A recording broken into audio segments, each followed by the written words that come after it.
नमस्कार दोस्तों। एक बार फिर मैं बात तो करना चाह रहा था बंगाल की राजनीति पर। आज मैं बंगाल की राजनीति में ही क्या नए जो आज के अपडेट्स हैं उन पर बात करते हैं और उनका क्या असर है इस पर भी बात करते हैं। लेकिन पहले मैं बता दूं, क्योंकि थोड़ा लेट आज वीडियो ये होगा, क्योंकि मैं इस समय यात्रा में हूँ। सुबह से हम लोग लगातार चलते जा रहे हैं, क्योंकि हमको कूच बिहार पहुँचना है, जहाँ कल के फेज़ में सुबह से वोटिंग शुरू होनी है। और आज हमने नादिया से अपना सफ़र शुरू किया था, जहाँ हम लोग पलासी के युद्ध के मैदान पर गए, जहाँ हम कृष्णा नगर में जहाँ प्रधानमंत्री मोदी की रैली है वहाँ पहुँचे, और उसके बाद फिर हम मीर जाफ़र ख़ानदान के लोगों से मिले। यानी वो लोग जो अब मीर जाफ़र के परिवार से हैं और अब नवाब कहलाते हैं। वहाँ छोटे नवाब रजा साहब से भी मुलाकात हुई। उन सब से पूछा कि आपको गद्दार कहा जा रहा है, आप जो है मीर जाफ़र के वंशज हैं, अचानक यहाँ की राजनीति में मीर जाफ़र क्यों हैं। इस सब के बीच में बहुत सारी चीज़ें इस तरह की हुई, जैसे कि गृह मंत्री अमित शाह ने आज प्रेस कॉन्फ्रेंस की और बहुत सारी चीज़ों का जो जवाब ममता बनर्जी जिस तरह से आरोप लगा रही है, एक के बाद एक आरोपों की राजनीति मुझे लगता है कि जो लगातार कर रही हैं, जो इस बात से उनकी जो मैं लगातार एक बात कह रहा हूँ, मैं ये अभी ये तय नहीं हुआ है कि वो इस पूरे चुनाव को हार गई हैं। अगर हम सीट फेज़ वाइज देखते हैं, हमने अभी बातें की हैं कि किस तरह से वो नंदीग्राम में बहुत कमज़ोर दिख रही हैं। उस पूरी लड़ाई में लगभग लगता है कि बीजेपी के कैंडिडेट काफ़ी करीब हैं जीत के। ये तो 2 मई को एकदम साफ होगा कि आखिर हुआ क्या। और इसके अलावा भी पहले 3 फेज़ को अगर हम देखते हैं तो उसमें वो बहुत कन्विंसिंग नहीं दिख रही हैं। तो इसके बाद उनके जो बयान है, जिस तरह की उनकी एक पूरा कहूँ कि राजनीतिक इस समय जो उन्होंने एक बयानबाजी का एक रवैया अख्तियार किया है, वो मुझे नहीं लगता कि बहुत ही ज़्यादा उनको फ़ायदा पहुंचा रहा होगा। जिस सहानुभूति लहर की वो उम्मीद कर रही हैं, वो ये कोशिश कर रही हैं दिखाने की कि वो अकेली हैं जो लड़ रही हैं। वो सुरक्षा बलों से भी लड़ रही हैं, वो चुनाव आयोग से भी लड़ रही हैं, वो प्रधानमंत्री नरेंद्र मोदी से भी लड़ रही हैं। इसके बाद वो गुजरात से रहने वाले गृह मंत्री अमित शाह से भी लड़ रही हैं। अड्डा गड्ढा नड्डा फड्डा इनको कुछ गिनती नहीं है। लेकिन उनका कहना है ये बाहर से जो आए हुए गुंडे हैं 1 लाख संख्या बता रही हैं, वो गुंडों की 1 लाख की संख्या बता रही हैं। और जिस तरह से चुनाव आयोग पर और सवाल उठे हैं, उसके बाद केंद्रीय सुरक्षा बलों पर जो सवाल उठाए, उस नोटिस पर उनको जवाब भी देना है। आज दिन भर इसी तरह से गुजरा इन तमाम राजनीतिक गतिविधियों को, जिनके अपडेट्स पर हम लोग बात कर सकते थे। लेकिन चूँकि यात्रा बहुत लंबी हो गई और लगातार चलते हुए जाना है और नेटवर्क मिलना बड़ा मुश्किल हो रहा है, यानी अपलोड कैसे करेंगे ये भी बड़ा सवाल है। इस पूरी यात्रा के बीच में नेटवर्क कहीं आ रहा है, कहीं जा रहा है। तो सवाल मैं जो करना चाह रहा था कि आज की बातचीत में मैं बात कर रहा हूँ कांग्रेस और CPM ISF की, क्योंकि कल जब मैंने नादिया में वो रैली देखी जिसमें अधीर रंजन चौधरी खुद वहाँ मौजूद थे, इसके अलावा जो दूसरे नेता हैं इसके CPM के वो नेता मौजूद थे, ISF की तरफ से कोई मुझे बड़ा चेहरा नहीं दिखाई दिया। लेकिन वो सड़क के उस कोने में जहाँ छोटी सी जगह थी, उस रैली ने मुझे ये सोचने पर मजबूर किया कि आखिर यहाँ जहाँ उनका गढ़ है, जहाँ मालदा, मुर्शिदाबाद और दिनाजपुर, पूर्वी दिनाजपुर, उत्तरी दिनाजपुर, दक्षिणी दिनाजपुर, इन तमाम शहरों में जो उनकी ताकत है, क्या वो ताकत पूरी तरह छिंच गई या लग रहा था कि पूरा ट्रांसफ़र भी होगा। उस तरह से दिखा। तो जिन लोगों से बातचीत हुई जो कभी पहले CPM के थे या कांग्रेस के थे, वो भी मैं कह रहा हूँ पहले, तो वो जो लोग हैं वो अब लगता है कि पूरी तरह से बीजेपी और TMC की तरफ चले गए हैं। TMC अपने ताकत में भी अपने जो उसकी उरूज पर थी, तब भी वो यहाँ बहुत सफलता हासिल नहीं कर पाई थी। अब ऐसे में आज जब मेरी बात भी हुई, फिर मैं कि जो उनके प्रदेश अध्यक्ष हैं और लोकसभा में जो नेता हैं, अभी चूँकि प्रतिपक्ष का दर्जा उनके पास नहीं है, लेकिन नेता जो लोग कांग्रेस के नेता हैं, वो कांग्रेस दल के नेता हैं अधीर रंजन चौधरी, जिनको देश जो है उनकी जो लगातार हमला बोलते हैं और ममता दीदी के खिलाफ जो उनकी एक पूरी कैंपेन थी यहाँ कांग्रेस की तरफ से, उससे उनको जाना जाता है। उनसे भी बातचीत हुई तो उन्होंने तो खैर जो हर राजनेता को ऐसे वक्त में कहना होता है, उन्होंने वही कहा कि इस समय जनता जो है ऊब गई है ध्रुवीकरण की इस राजनीति से, और हिंदू मुसलमान दोनों मिलकर तीसरे मोर्चे की सरकार यहाँ बनाएंगे। उसमें सबसे बड़ी जो सवाल था ये भी था कि क्या आप समर्थन देंगे अगर बीजेपी TMC को कुछ सीटों की ज़रूरत पड़ती है, तो क्या आप उनको समर्थन देंगे।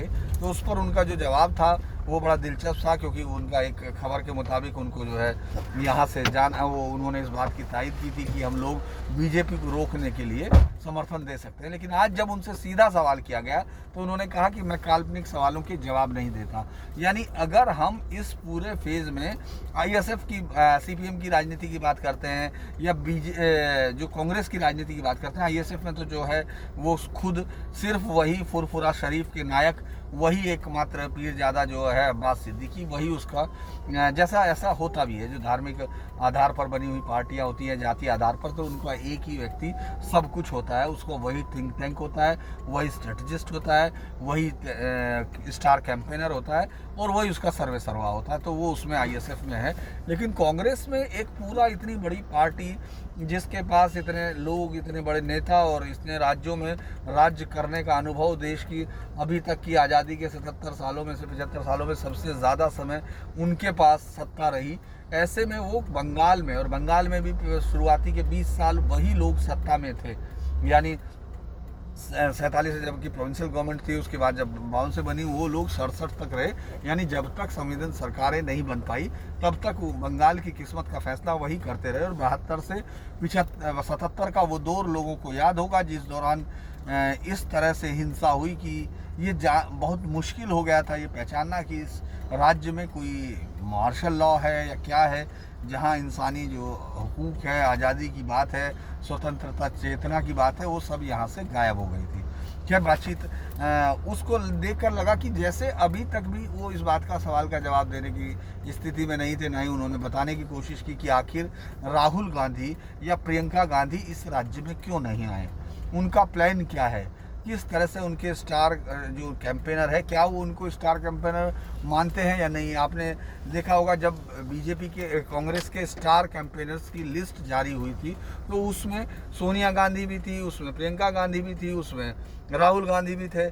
लेकिन यहाँ इस राज्य में अभी तक उनको देखा नहीं गया। ये समझ में नहीं आया कि आखिर क्यों इसको इस तरह से छोड़ दिया गया। यानी अगर हम बात करते हैं बंगाल की, तो बंगाल को कांग्रेस ने आखिर इस तरह क्यों छोड़ा केंद्रीय नेतृत्व में। क्या कोई किसी तरह की डील है, क्या कोई किसी तरह का राजनीतिक एक समझदारी बनाने की कोशिश की गई। लेकिन अगर आप देखें तो सीपीएम और आईएसएफ इससे पूरी तरह से अलग है। और सबसे ज़्यादा विरोध करने वाले ममता बनर्जी का अधीर रंजन चौधरी इस पूरी मुहिम के नायक भी थे। तो ऐसे में जिस डायलेमा में यहाँ कांग्रेस और सीपीएम का गठबंधन है, वो यकीनन बड़ा दुखद है ऐसे राजनीतिक पार्टियों के लिए जिन्होंने अपना पूरा कैरियर यहाँ, जिस तरह से उनकी सरकारें रही, एक की 34 साल रही, एक की लगभग अगर जोड़ लेते हैं तो लगभग 25 साल के करीब वहाँ रही हैं। तो ऐसे में अगर वो लोग सत्ता की लड़ाई लड़ने की बजाय अपने अस्तित्व की लड़ाई लड़ रहे हों तो ऑप्शंस और कम होते हैं। और उन लोगों से भी, जिन लोगों से हम लोग बात कर रहे थे, उन तमाम लोगों से, उन लोगों ने यहाँ बहरामपुर में हो या आप आसपास के तमाम हिस्सों में जिन लोगों से हमने बात की, मैं फिर ये बार बार कहता हूँ कि हमारा नज़रिया होता है और इसको हम अपने ही पैरामीटर से परखने की कोशिश करते हैं और मैं उसको आप लोगों के साथ शेयर करता हूँ। तो ये मेरे उसके साथ शेयर होना होता है कि किस तरह से हम चीज़ों को वहाँ देख रहे हैं और उसको इंटरप्रेट करते हैं और ये उम्मीद करते हैं कि ये हमारा अनुभव है, उसके मुताबिक ये चीज़ें इस तरह होनी चाहिए, जो कि हम जो समझना चाहते हैं लोग उनके साथ इसको शेयर करते हैं। तो जिस तरह से मैं वहाँ कांग्रेस की हालत देख रहा हूँ, मुझे नहीं लगता कि कोई दोनों पार्टियाँ एक तहाई में पहुँच पाएंगी। ये बहुत बड़ी बात मुझे लगता है कि है, लेकिन ये एक भविष्यवाणी नहीं, ये आज के आधार पर दोनों पार्टियों का अगर मैं ये देखता हूँ कि क्या रहेगा उनका जो प्रदर्शन रहेगा, तो उसमें वो दोनों पार्टियाँ ताही तक पहुंच पाएंगे। मुझे शक है आईएसएफ के ज़्यादातर लोगों की ज़मानत जब्त होगी और उसमें से किसी को जीत हासिल होगी, ये भी मुझे मुश्किल लगता है। हालांकि कल जिस तरह से 44 सीटों पर चुनाव है, उनमें से काफ़ी सीटें में बीजेपी का काफ़ी गढ़ के तौर पर अगर हम लोग यहाँ देखें, जो इधर कूच बिहार में होगा, यहाँ हिंसा की भारी संभावना है।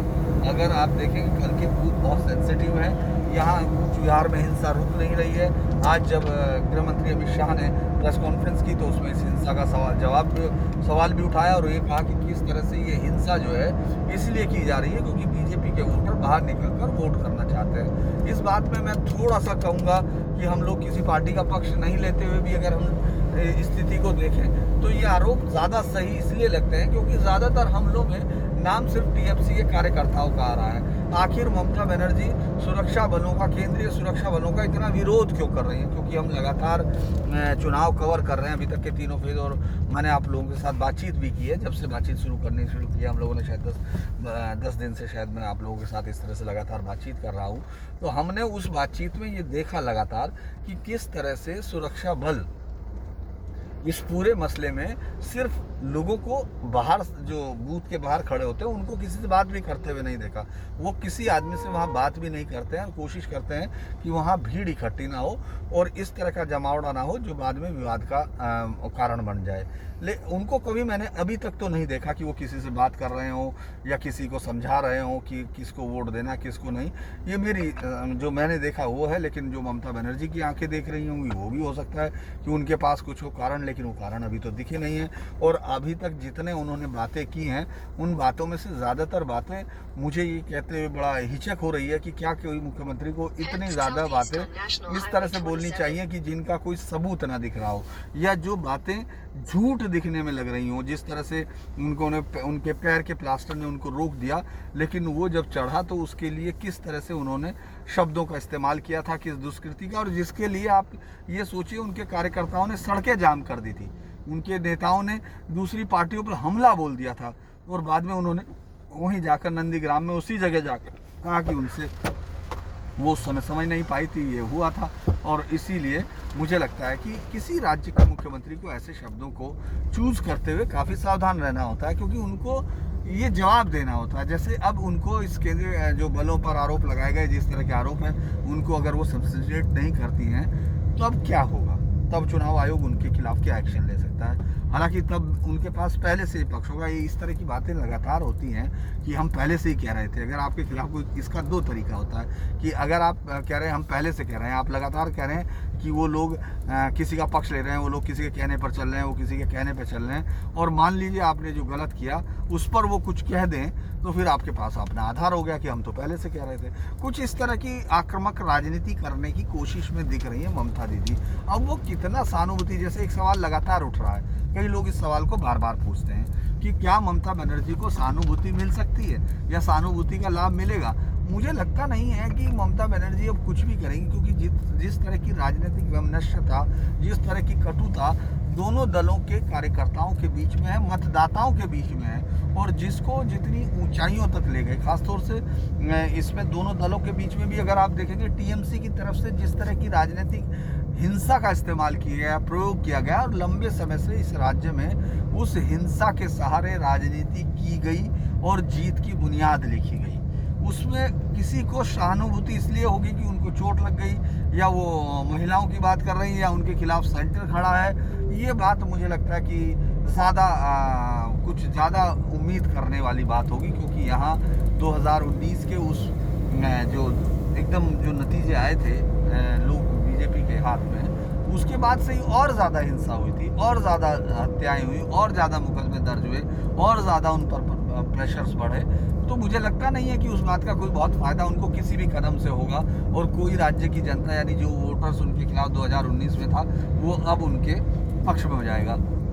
तो इसीलिए इस तरह का वो क्यों कर रही है। जैसे मेरी बातचीत वहाँ हुई, मतलब उन लोगों के जो एक उनका पूरा प्रशांत किशोर की रणनीतिक टीम है, उन लोगों से जैसे बातचीत हुई, तो उनको भी ये हैरानी कई बार हो रहा है। हालांकि वो बोल नहीं सकते, उनका कहना है ये हम लोगों की जब बातचीत होती है तो उसमें ये ज़रूर होता है कि हम कैमरे पर बात नहीं करेंगे, इस तरह से नाम नहीं लेंगे। लेकिन ज़्यादातर लोगों को, उनको भी ये हैरानी है, क्योंकि मैंने उनसे एक सीधा सवाल पूछा था कि क्या जो आपसे भी बातचीत की थी, जो मैंने कहा था कि मुझे नहीं लगता, क्योंकि जिस तरह के वो स्पॉन्टेनियस रिएक्शंस कर रही हैं, सामने भीड़ देखती है, भीड़ के अंदर कौन कौन लोग हैं, किस अंदाज में लोग हैं, वो उसके हिसाब से काम करने लगती है। उन तक कोई कान में, वो हर समय आप देखेंगे फ़ोन एक्टिव रहती है, हर कोई एक्टिव इस समय फ़ोन पर ही है, लेकिन वो देखते हैं कि जैसे ही वो फ़ोन पर देखती हैं, फिर अचानक थोड़ी देर बाद आप उनकी भाषा में समझ जाते हैं कि फ़ोन पर क्या आया होगा। यानी गृह मंत्री अमित शाह ने कोई बयान दिया होगा, या प्रधानमंत्री नरेंद्र मोदी का कहीं से कोई बयान इनके पास आया होगा, जिसका ये जवाब देने की कोशिश कर रही है। यानी इसको अगर राजनीतिक भाषा में कहें तो वो उनके सवालों का रिएक्शंस दे रही हैं, एक्शन उसकी तरफ से नहीं हो पा रहा है, और एक्शन के नाम पर वो सिर्फ आरोप लगा रही हैं। ये एक बड़ा मतलब इंटरेस्टिंग कारण मुझे लगता है कि हो सकता है कि वो क्यों पिछड़ती हुई दिख रही हैं, क्योंकि उनका जो वो बीजेपी के नेताओं के बयानों के जवाब देने में अपना समय जाया कर रही हैं, या वो बीजेपी के जो स्ट्रेटजिस्ट हैं उनके उस ट्रैप में आ गई है जिसको वो चक्रव्यूह बोलते हैं। और मुझे लगता है कि वो उनके बयानों पे अपनी तरफ से उनका कोई एजेंडा सेट नहीं हो रहा।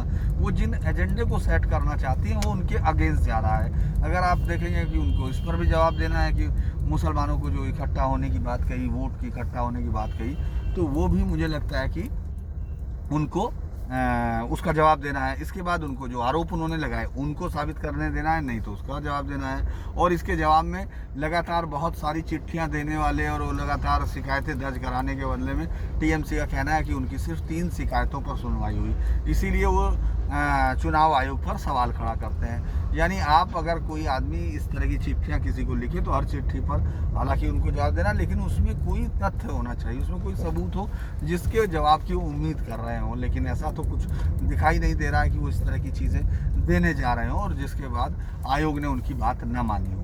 अब इसके बाद एक और बहुत अहम चीज़ थी, जब आज कोर्ट में, सुप्रीम कोर्ट में उनकी उसको लेकर एक याचिका दायर हुई थी जिसमें कहा गया कि उनका पैर टूटा हुआ, जिसकी वो मतलब ये दिखाई दिया गया और किस तरह से उसका फ़ायदा होने की कोशिश की गई। उसका जवाब में सुप्रीम कोर्ट ने उसको खारिज किया और उसको कहा कि वो हाई कोर्ट में जा सकते हैं, उस तरफ जाएं। यानी ये लड़ाई कितने लेवल पर लड़ी जा रही है। इलेक्शन कमीशन में शिकायतों के अंबार हैं। इसके बाद केंद्रीय गृह मंत्री अमित शाह या प्रधानमंत्री नरेंद्र मोदी बीजेपी की कमान संभाले हुए हैं, वो इस तरफ से जवाब दे रहे हैं, उनकी तरफ से जो राजनीतिक बयानों की गोलाबारी है वो जारी है। तो उधर से ममता दीदी अकेले इस पूरी लड़ाई को लड़ती हुई दिख रही है कि वो, लेकिन जैसे आप अपने कभी राजनीतिक दुश्मन का ही सही दिमाग पढ़ लेते हैं तो फिर आपका काम बहुत आसान हो जाता है राजनीति में। इस तरह करती हुई दिख रही हैं ममता बनर्जी, जैसे उनके हर एक एक्शन को बीजेपी वाच कर रही हो, मतलब एंटिसिपेट कर रही हो और उसके लिए उनको उस तरफ ले जाकर वहाँ खड़ी कर रही हो, कॉर्नर में कर रही हो। इस तरह की लड़ाई अभी दिख रही है, दिलचस्प लड़ाई। आज फिर चूँकि बहुत सारी बातें हैं जो मुझे लगता है कि आप देख रहे होंगे, यात्रा चल ही रही है और रास्ता कई बार बहुत ख़राब है। और बात रास्ते से याद आई, चूँकि आज यात्रा में हूँ, उसका वीडियो तो नहीं मैं दिखा पाऊँगा क्योंकि अभी मैं तो एक तो लाइव नहीं कर पा रहा हूँ, इससे यूट्यूब से मुझे देखना होगा कि किस तरह से वो लाइव शुरू होगा। इसके अलावा मैं इस समय रात भी है तो इसमें आपको दिखा भी नहीं सकते, वरना तो यहाँ किस तरह से इस पूरा जहाँ हाईवेज है वहाँ सड़कें बीच बीच से बहुत ख़राब स्थिति में है और वहाँ ट्रकों के जाम रहते हैं। ये एक नॉर्मल बात है। जब आप इस तरफ चल रहे थे लोगों ने कहा कि आपको एक जगह है, मेरे नाम याद नहीं आ रहा उसका, जो रास्ते में जहाँ 2-3 घंटे जाम आपको मिलेंगे, लोगों ने कहा। तो हम लोग गांव की सड़कों से मुड़ गए जहाँ गूगल आजकल ले जाता है। और मैं जब पहले दिन से कह रहा हूँ, जो लोग ये सवाल पूछते हैं कि आखिर उनकी सड़कें कैसी हैं, ये सवाल वो यूपी का, बिहार का बहुत नाम लेती हैं ममता बनर्जी। और मुझे लगता है कि इस तरह से, और इस बात का जो मैसेज है वो पूरे देश में भी है। इस तरह की चीज़ें ख़ासतौर से एक ख़ास ग्रुप जो है पत्रकारों का, जो सच को विचारधारा के आईने में, पेपर में लपेट कर रखता है। उनको लगता है कि जो भी खबर है उसमें जब तक वो राजनीतिक चाशनी अपने हिसाब से, अपने मुताबिक, अपनी विचारधारा के साथ नहीं लगाएंगे और बचाने की कोशिश नहीं करेंगे, तब तक वो खबर नहीं होगी। तो वो लोग भी ये कहते हैं कि यहाँ की सड़कें यूपी से बेहतर हैं, बिहार से बेहतर हैं। इस तरह के तमाम आपने अखबारों में, और यहाँ के अखबार भी दावा करते हैं बात। लेकिन मुझे इस बात के लिए वो हैरानी है कि कैसे कोई शख्स इन सड़कों को बेहतर बता सकता है, जहाँ की 90% सड़कों पर आप 90% मैं ये कह रहा हूँ कि एक गाड़ी जा सकती है, सिर्फ एक गाड़ी। गांव में किसी भी तरह इस तरह से कोई सड़क नहीं है कि वहाँ दूसरी गाड़ी सामने से आ सके। आप सोच सकते हैं कि राज्य की मुख्यमंत्री जब अंदर गई बॉयल में तो उनको, उनकी गाड़ी अंदर बूथ तक नहीं जा सकी, वहाँ तक जाने के लिए उनको व्हील चेयर पर जाना पड़ा। गाड़ी लेकर गई थी लेकिन सामने से कोई भी आ गया, अगर साइकिल वाला भी, तो आपको गाड़ी इधर से उधर नहीं जा सकती है। और ये पूरे समय का हाल है, आप ये देख रहे हैं जिस समय गाड़ी इस तरह धक्का भी खा रही है, ऊपर से नीचे हो रही है।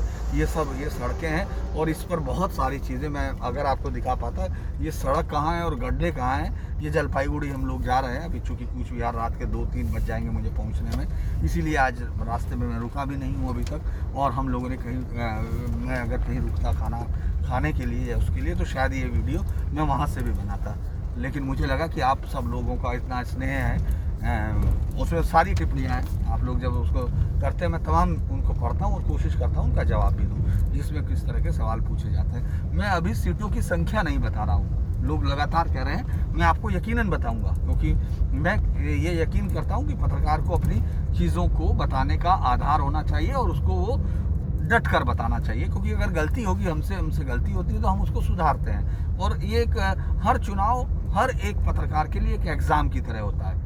जिस तरह से एग्ज़ाम में पास फेल होना होता है, उसी तरह हम जनता की अपेक्षाओं पर पास और फेल होते हैं, अगले के लिए फिर तैयारी करते हैं। ऐसा नहीं कि हार के बैठ जाना होता है या हम थक जाएं, लेकिन हम कोशिश करते हैं कि हमने क्या क्या बैरोमीटर बनाए और उन पर क्या क्या जवाब आए। तो उस समय हम जब बंगाल की राजनीति का चुनाव पर बात कर रहे हैं तो उसमें उन तमाम चीज़ों को मैं देख के आपको बता रहा हूँ, जो मतलब आप लोगों से पहली बार इस तरह से बातचीत हो रही है, यूट्यूब जैसे माध्यम से मैं पहली बार जुड़ रहा हूँ, टीवी पर आप लगातार देखते हैं, जो भी लोग मतलब मेरे चैनल में देखते हैं, मैं लगातार इससे पहले जैसे आपसे बातचीत कर रहा था मुख्तार अंसारी के, तो अभी वास्तव ने वो टेप जारी किया है, अगर आपने देखा होगा वो वीडियो जारी, अगर शायद आप में से किसी ने देखा होगा, क्योंकि मैं उसको शेयर नहीं कर सकता, वो दूसरा चैनल है, मेरा दूसरा चैनल है, तो उसमें मैंने मुख्तार अंसारी के साथ वो इंटरव्यू जो मैंने लिया था पूरा उसके घर में जाकर, तो उसमें एक बहुत अच्छी, मुझे लगता है कि हम लोग बातचीत आज इसलिए कर रहे हैं इस तरह की, सिलेबिक नहीं है ये बातचीत, क्योंकि मैं यात्रा में हूँ तो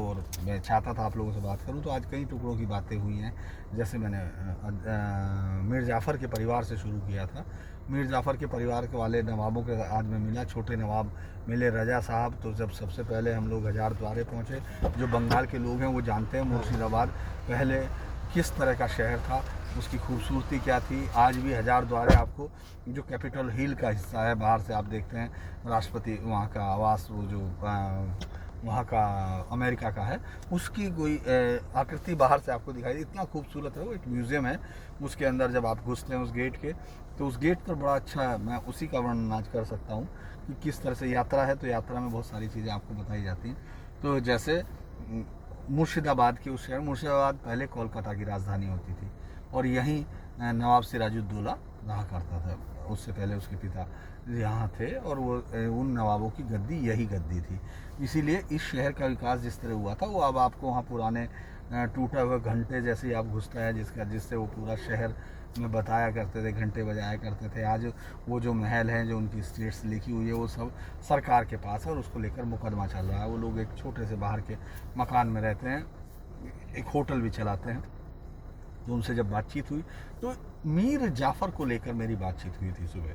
मैंने पूछा उनसे, वो मुझे लगा बड़े सज्जन आदमी की तरह, वो नीचे आए, उन्होंने बातचीत की और हमने जब उनसे पूछा कि आप क्या ये बताएंगे कि मीर जाफ़र क्या था और आपको क्या लगता है जब मंच से बोला जाता है, तो उन्होंने कहा कि हमको बड़ा दुख होता है, क्योंकि मीर जाफ़र गद्दार नहीं थे।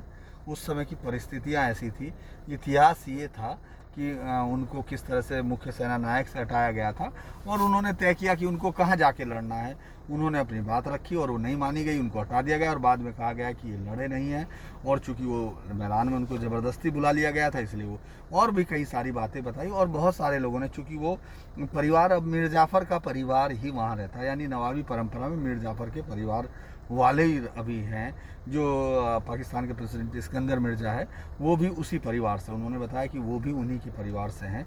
और आज उनसे बात हुई जब उन्होंने कहा छोटे नवाब से, एक मैंने उनसे पूछा कि आप किस पार्टी को सपोर्ट करते हैं, तो आपको हैरानी होगी उनमें से ज़्यादातर लोग ममता बनर्जी को सबसे बेहतर मुख्यमंत्री मानते हैं और वो उन्हीं की पार्टी को सपोर्ट करते हैं।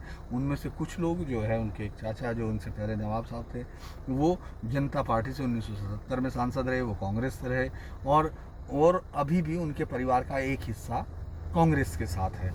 कुछ एक जो शख्स है वो समाजवादी पार्टी के साथ है। यानी जो मीर जाफ़र का पूरा कंसेप्ट है, जिसको ममता बनर्जी बार बार कह रही हैं कि मीर जाफ़र मीर जाफ़र मीर जाफ़र, अपने लोगों को गद्दार जो उनका साथ छोड़ के गए, उनके मीर जाफ़र के वंशज आज भी ममता बनर्जी के साथ हैं।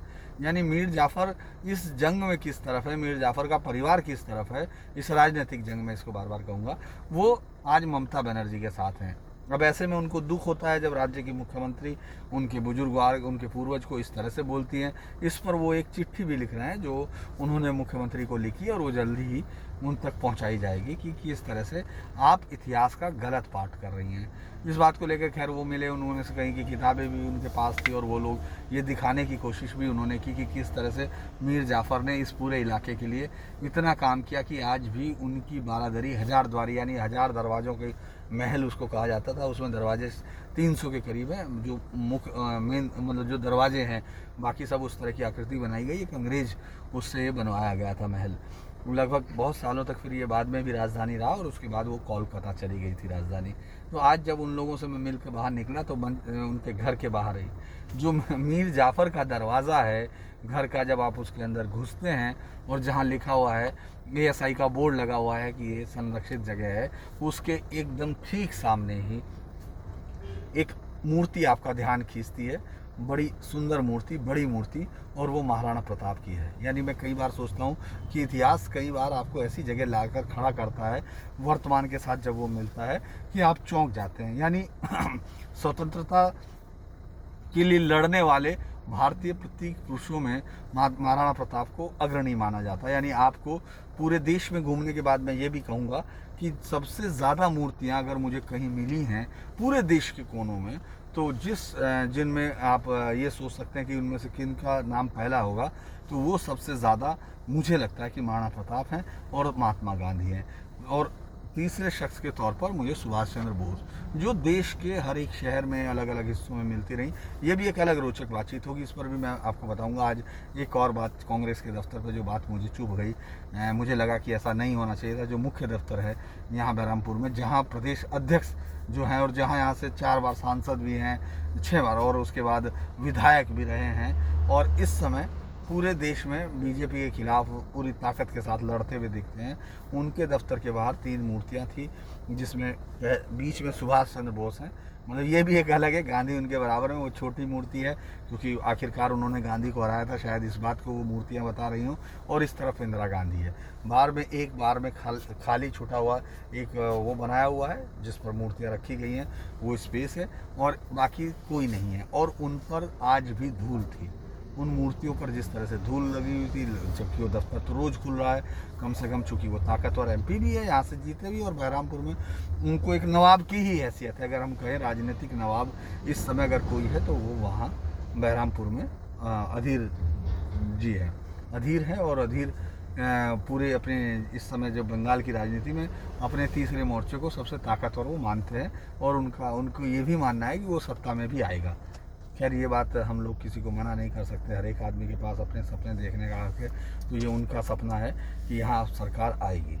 उनसे भी हमने पूछा कि आखिर मीर जाफ़र का क्या रोल है, आपके शहर की बात है, तो उन्होंने कहा इतिहास अपनी तरफ चलता है और हमको ममता बनर्जी के बारे में कुछ नहीं कहना है। वो किसको मीर जाफ़र कह रही हैं, किस लिए कह रही हैं, लेकिन एक सच्चाई ये ज़रूर है कि इतिहास में मीर जाफ़र, जयचंद, ये सब एक ही नाम के तौर पर गिने जाते हैं। तो खैर मैं वहाँ से निकला और उसके बाद की कहानी ये है कि फिर तब से लगातार चलते हम जा रहे हैं। और इसी बीच में मैं ये जो कल की 44 सीटें हैं चुनाव में, उन सब का विश्लेषण भी अभी नहीं कर पाएंगे। हालांकि मैं आपको एक और बहुत रोचक जानकारी देते हैं जो आज मैं आंकड़े देख रहा था कि लगभग 36 सीटें ऐसी हैं जो TMC ने जीती थी और जिनमें 10,000 से भी कम का मार्जिन था। इन 36 सीटों पर वो बीजेपी के साथ मुकाबले में थी ज़्यादातर पर, और ज़्यादातर पर क्या लगभग सभी पर, और उनमें 10,000 से भी कम का मार्जिन था। यानी ये ऐसी सीटें हैं जिसमें थोड़े बहुत वोट के इधर उधर होने से ये पासा पलट सकता है। उस वक्त की बढ़त के हिसाब से हम कह रहे हैं जो 2019 में ली थी। ये काफ़ी दिलचस्प है, और ये लड़ाई जो अब होने जा रही है, जो कल सुबह से वोटिंग होगी, इस हिस्से में हिंसा की काफ़ी संभावना है। यानी काफ़ी हिंसा इसमें चुनाव में होगी। जिस तरह की बातचीत हमारी हुई और जिस तरह के हिंट्स हमको मिले कि TMC ने ये पूरा खुला खेल छोड़ा हुआ है कि किसी भी तरह हिंसा होगी तो उससे फ़र्क नहीं पड़ता। अपने जो एजेंट हैं उनको उन्होंने, वोट बूथ का जो मैनेजमेंट है वो इसके मुकाबले का अभी कहीं नहीं है। मतलब टीएमसी ने जिस तरह से उसको मैनेज किया हुआ है, उसके तैयारी की हुई है, उस तरह का आप किसी भी पार्टी देश के मुझे लगता है कि नहीं देखते हैं। किस तरह से वो हल्ला कर सकते हैं, किस तरह से मैनेज हो सकता है, किस तरह ट्रेनिंग है, ये तमाम चीज़ें अगर हम गौर करते हैं तो वो एकदम यूनिक मॉडल आपको दिखता है। उस पर भी हम बातचीत करेंगे। जब मेरी बातचीत हुई कि वो उनको क्या लग रहा है, तो उनके मुताबिक अगर मैं टीएमसी के लोगों का जो थिंक टैंक है उसके हिसाब से देखता हूँ, तो वो ये मान के चल रहे हैं कि बीजेपी 80 से 100 के बीच में रहेगी। 100 का आंकड़ा वो नहीं छुएगी, ये उनको लगता है। और उनका कहना है कि ममता बनर्जी ने इतना काम किया हुआ है, इतना ज़्यादा उनका राज्य के साथ कनेक्ट है और वो आराम से जीत के आ रही हैं। और उन दोनों पार्टियों को वो भी यही मानते हैं कि वो दाई को नहीं छुएंगी, उनको भी ये मानना है। हालांकि वो ये मानते हैं कि जैसे जय श्री राम का नारा है, ये बीजेपी को दिया हुआ है दीदी का। इसके अलावा दीदी ने जिस तरह से अपनी रणनीति राजनीति तैयार की है, वो खुद उनके हाथ में दी गई औजार वो दे रही हैं। इस बार उनको लग रहा है कि ये जो लड़ाई है ये आसान नहीं है, लेकिन वो सीटें इतनी ही मान रहे हैं। ये तो खैर 2 मई को तय होगा कि उनका ये मानना किस तरह का था, क्योंकि वो टीम दिल्ली से आई हुई टीम है, जिसमें ये कह सकते हैं कि जो उनका लैपटॉप है और ममता दीदी की रणनीति है वो एक दूसरे से मिच मैच दिख रही हैं। इनमें से भी मुझे लगता है कि कल जब हम लोग यहाँ कूच विहार में होंगे तो ये पूरा इलाका बीजेपी को ताकत देने वाला इलाका है। मुझे लगता है कि यहाँ बीजेपी अच्छा कर रही है और इन ज़्यादातर सीटों पर बीजेपी अच्छे से फाइट दे रही है और टीएमसी को कई सारे सवालों का जवाब देना है, जिसके बावजूद कि वो उनकी मुख्यमंत्री यहाँ यहीं की रैली में वो मुसलमानों से अपील करके गई थी। साथ ही साथ मुकुल राय की सीट यही है, जिसको बीजेपी के लोग तो चाणक्य ही मानते हैं अपने लिए। और जब वो गए तो तभी ये मीर जाफ़र का शब्द आया था। मुझे लगता है कल की रैली भी आप लोगों के लिए, हम सब लोगों के लिए इम्पोर्टेंट होगी, जब प्रधानमंत्री वहाँ से बोलेंगे कि मीर जाफ़र का जवाब देंगे या नहीं देंगे। ये सब मैंने यात्रा में, चूँकि आज कोई भी इस तरह की तैयारी नहीं थी, मुझे लग रहा था कि मैं आपके साथ बातचीत करूंगा कि नहीं कर पाऊंगा, लेकिन फिर लगा कि आपसे रोज़ बात हो रही है तो ये सिलसिला बिना किसी के जानकारी के, पूर्व जानकारी दिए बिना टूटना नहीं चाहिए था। इसीलिए मैंने ये यात्रा से किया है। मुझे लगता है कि आप इस सब में अगर कोई चीज़ आपको लग रही है जो अजीब लगा हो या इससे थोड़ा सा अलग लगा, तो उसको शालीन शब्दों में आप लिख सकते हैं। मैं हमेशा सबके शब्दों का, मैं सबके मैसेज का इंतज़ार करता हूँ और कोशिश करता हूँ कि उनका जवाब दूँ। कल जब हम लोग ये करेंगे विश्लेषण, तो कल इस 4th फेज़ की वोटिंग का करेंगे और उन नोटिस के जवाबों का करेंगे जो सबसे ज़्यादा इस समय पूरी राजनीति में देखे जा रहे हैं। ये हम लोगों ने जाम भुगता है और इस तरह का जाम लगातार मिल रहा है, आपको लगातार दिखेगा। रात के इस वक्त भी मुझे लगता है कि जाम से खाली नहीं है इस तरह की सड़क और ये सब। तो इस पर विकास की कहानी तो फिर कभी करेंगे, क्योंकि आज इसी तरह से थे। जी नमस्कार।